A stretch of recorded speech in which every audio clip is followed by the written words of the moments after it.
The Cleveland Cavaliers are showing remarkable dominance in the NBA this season. More significantly, they're cultivating a positive atmosphere with the same roster under new coaching leadership. A lot of NBA experts are expressing admiration for their team-based approach, so it's obvious that the Cavaliers are a big force, indicating that they're on the right path. The Cleveland Cavaliers are a force to be reckoned with, and here are the main reasons for their dominance. The defining characteristic of this team over the past few seasons has been their relentless defense in the paint. They boast one of the league's premier traditional centers in Jarrett Allen, complemented by the versatile Evan Mobley in the front court. With a 6'9" forward capable of switching on defense, they have flexibility across positions. If they seek more speed at the point of attack, they can turn to Isaac Okoro. However, their impressive start is less about standout defensive players and more about a revamped offensive strategy. While it's still early in the season and statistics may vary, they currently rank second in the NBA, just behind Boston, averaging 123 points per 100 possessions. The saying, "great defense is the best offense," rings true here, as their elite front line has propelled them to lead the league significantly, with 232 points per game generated from turnovers, not just from steals, but also in transition play. The way they move the ball is astonishing. I was shocked by their speed and precision. Although the Cavs don't pass as much as some other teams in the league, they excel in making each pass count, leading the league in assist-to-pass percentage. Their cutting strategy sets them apart from many teams. Contrary to the old belief that cutting might disrupt the flow, it actually creates space and opens up driving lanes. This is crucial for their success in team chemistry because cutting also leads to more opportunities for three-point shots. This isn't just any three-pointer, it's the highly sought-after catch-and-shoot corner shots. This is a key factor in why this team boasts the highest three-point shooting percentage in the league. Examining their offensive pace over recent seasons, particularly in terms of average seconds per possession, reveals a significant shift. Previously, this team consistently took around 15 seconds or more per possession, but now they've reduced that to under 14 seconds. While a difference of just over a second might seem minor, it has substantial implications when considering their league ranking. This change has propelled them from being one of the slowest teams to now ranking as the 7th fastest. This indicates a notable shift in strategy, largely influenced by the hiring of Kenny Atkinson. Playing at a faster pace allows them to exploit unsettled defenses, especially with talented ball handlers like Garland and Mitchell. This approach creates more space for offensive gimmicks. One effective tactic they employ is initiating early pick and rolls, which opens up the paint for Garland to drive and provides opportunities for LeVert to find gaps on cuts. A key focus of the transition game is the significant change Atkinson has implemented in the offense by utilizing Mobley as a point forward. His exceptional blend of size, length, and agility has transformed him into a problematic downhill threat. When you combine these physical attributes with his adept ball handling skills and impressive finishing touch, he emerges as a genuine playmaker in early offense. With room to maneuver, he becomes extremely difficult to guard when he decides to attack the rim. Additionally, if he attracts defensive attention, he has the ability to find the open teammate, prompting some defenses to adjust by overloading early, which again opens space for more shooting from the outside. It's important to note that employing their smaller players as screeners isn't unique to this season. This strategy gained traction last year.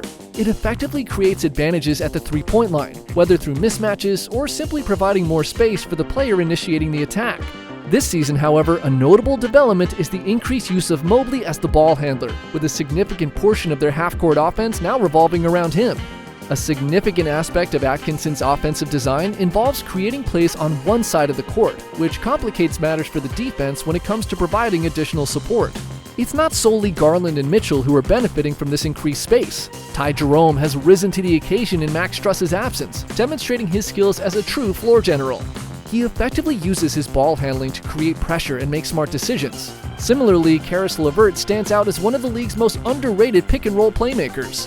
Beyond having several skilled ball handlers and decision-makers, the team also boasts rollers who excel at more than just finishing at the rim. As a team, they've achieved over 41% success from beyond the three-point line, a number that clearly isn't sustainable for a whole season. However, examining the roster reveals a significant level of shooting talent. For instance, Max Struss has yet to step onto the court, but he's not only proficient as a spot-up shooter, he can also score while moving or in close situations. Similarly, Sam Merrill deserves more recognition in discussions about the top shooters in the NBA.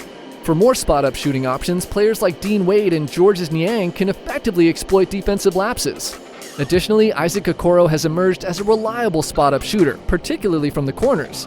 While I wouldn't categorize either Craig Porter Jr. or Ty Jerome as elite shooters, I believe both are capable enough to draw defensive attention. Beyond that, they have great ball handlers. Garland and Mitchell play a crucial role in this dynamic.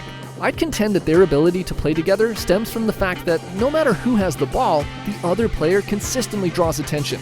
This is not only due to their proficiency in making open shots, but also their effectiveness in playing off the catch. This situation ultimately highlights Evan Mobley, who I believe is the most intriguing element in this roster. As the previous season was winding down, he made the decision to start taking three-point shots. While he didn't go overboard, he began to make an effort to punish defenses when he found himself open, whether in the corner or at the top of the key. Over the last 27 games of the 2024 season, he averaged just under 2 three-point attempts per game, achieving an impressive shooting percentage of 41.7%. Although this is a small sample size, he's maintained a similar shooting rate at the start of this season, attempting just under 2 threes per game and hitting 40%.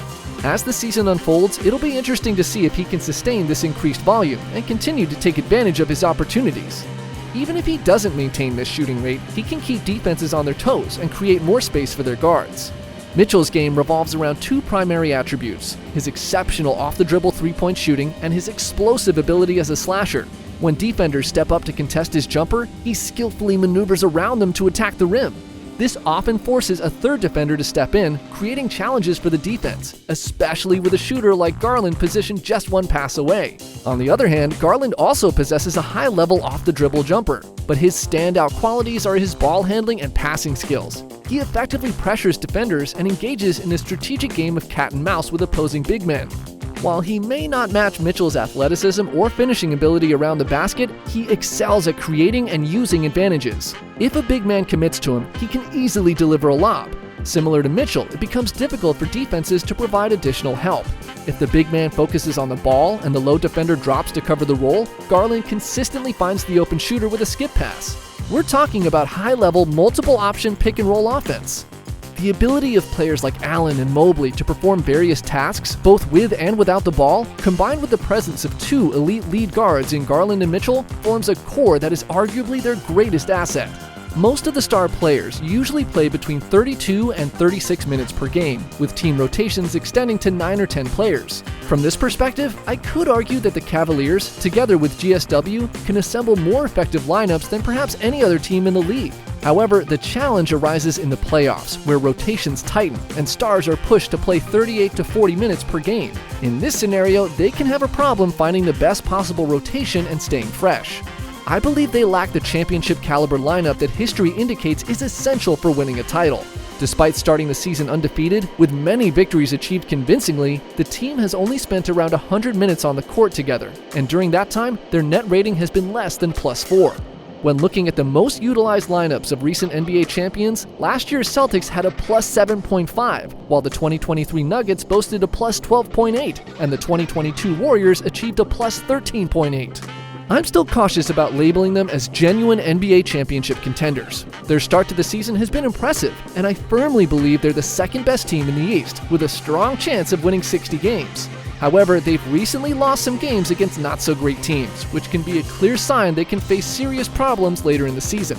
It's important to highlight that this Cavs team is not the same as in previous years, and they could be a more significant threat than many realize.